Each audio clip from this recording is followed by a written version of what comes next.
Hello, everyone. Welcome again to Vher Online Classroom. And for today's lesson, I will be now discussing to you the operation on integers. Let us start now. Okay, are you ready? Okay, you're ready. We are now going to discuss today with the operation on integers. So let's start. Addition of integers.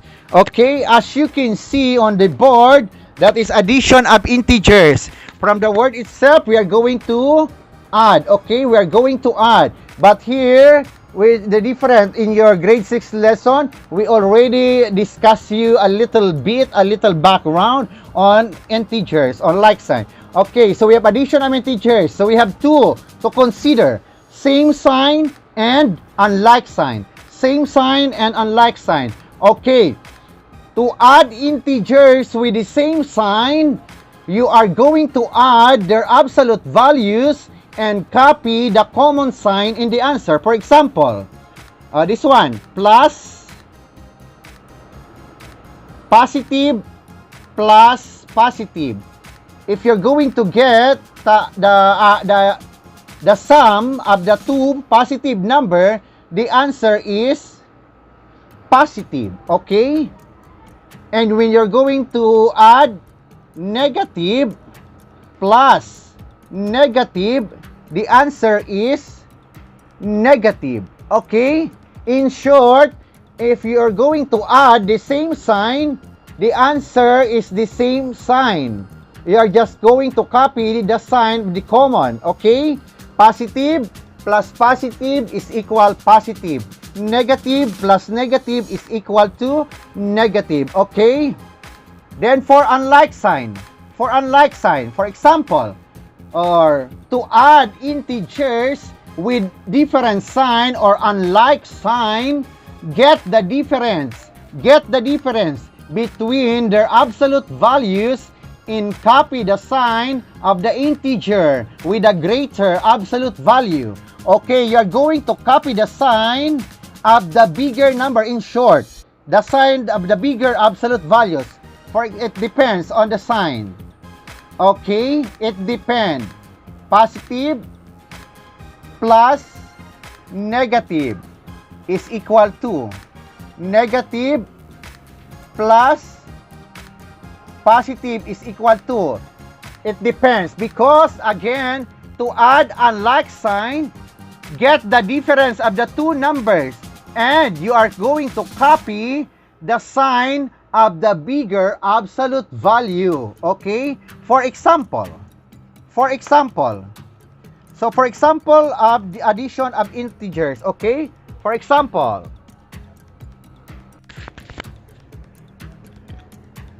number 1 example, 6 plus 3. 6 plus 3. What is the answer? Understood if there is no sign that is positive. So 6 plus 3 is equal to 9. Okay? Number 2, positive 8 plus positive 9. The same sign, positive plus positive. So 8 plus 9 is 17. And number 3 example, negative 4 plus negative 4. The same sign, negative, negative. So the answer is negative 12. The same sign, okay? Add the two because the same sign, then copy the sign, common sign. Next, number 4. Negative 9 plus 4. Unlike sign, negative and positive. According to the rule, you are going to subtract, get the difference. 9 minus 5, the answer is 4.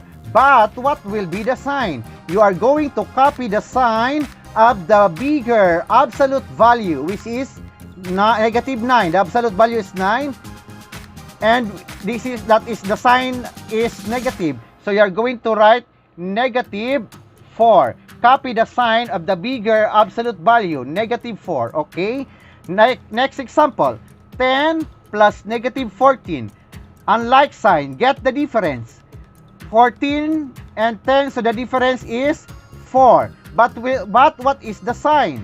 Negative, because it is the bigger absolute value. The sign is negative, so the answer is negative 4. Okay, so that is addition of integers. Okay, did you get it? Very good. Okay, so let's proceed to subtraction of integers. So here's the rule for subtracting integers. Okay, so for example, the sign is positive minus positive. The rule for subtraction of integers is you're going to send the sign of the subtrahend. Okay, in the subtraction sentence, this is what we called what? Where is the subtrahend? Where is the subtrahend? The first one or the second one? Is this the subtrahend or this line? Or this line? Or recall, this is the subtrahend. We are going to change the sign of the subtrahend and you are going to proceed to the rule of addition of integers. Did you get it? Kapag nakuha na natin yung, o napalitan natin yung sign ng subtrahend, we will proceed to the rule of addition of integers. So we are going to change the sign of the operation, okay? So that is the rule for subtraction of integers, okay? So for example, this one, positive minus positive. Change the sign. This will become negative, okay? And proceed to addition rule. Positive plus positive. It depends to the sign of the greater absolute value. Negative minus negative. Change the sign. This is negative. Change to positive. Proceed to addition. Negative plus positive. The sign is the answer. The sign of the answer. It depends to the highest absolute value. Okay. Positive minus negative. It is negative. Change to the sign. It will now become positive. Proceed to addition. The sign now is positive plus positive. The answer is positive. The sign. Okay, because it's the same sign. Next, negative minus positive. Change the sign. This is positive. This will now become negative. So negative minus negative, the answer is now negative. Common sign. Okay? Nakukuha? Okay, for example, this one. Example tayo, example. 9 minus 5. 9 minus 5. Now, you are going to change the sign of the subtrahend and proceed to the addition rule. Okay, this is the subtrahend. And we will change the sign. That is positive. And this is now will become negative.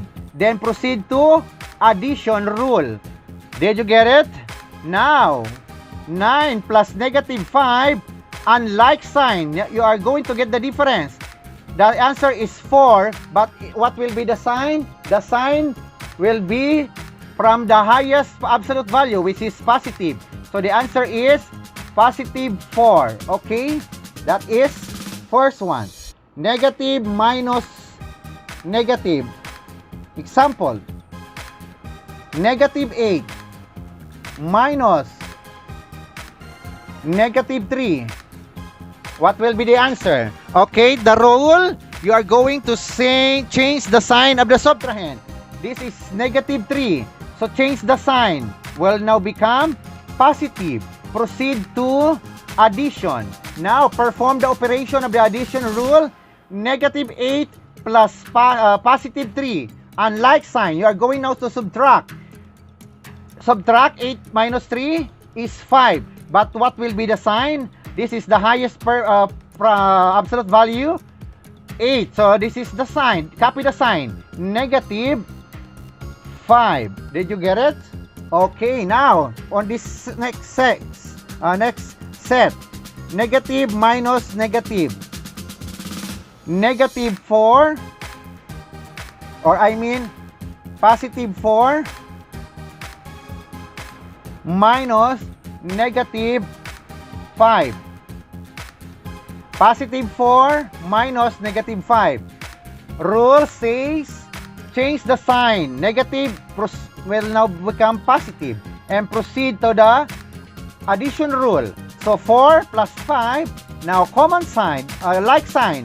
So 4 plus 5, the answer now is 9. Okay, very good. Negative minus positive.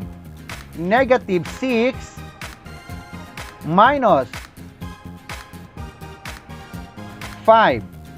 Negative 6 minus 5. Okay? Change the sign. Positive. It will now become negative. Then proceed to addition. Negative 6 plus negative 5. Common sign, add. So 6 plus 5 is 11. The sign is negative because the sign number is negative. Negative 11. So that is subtraction of integers. Okay? Did you get it? Very good. That is subtraction of integers.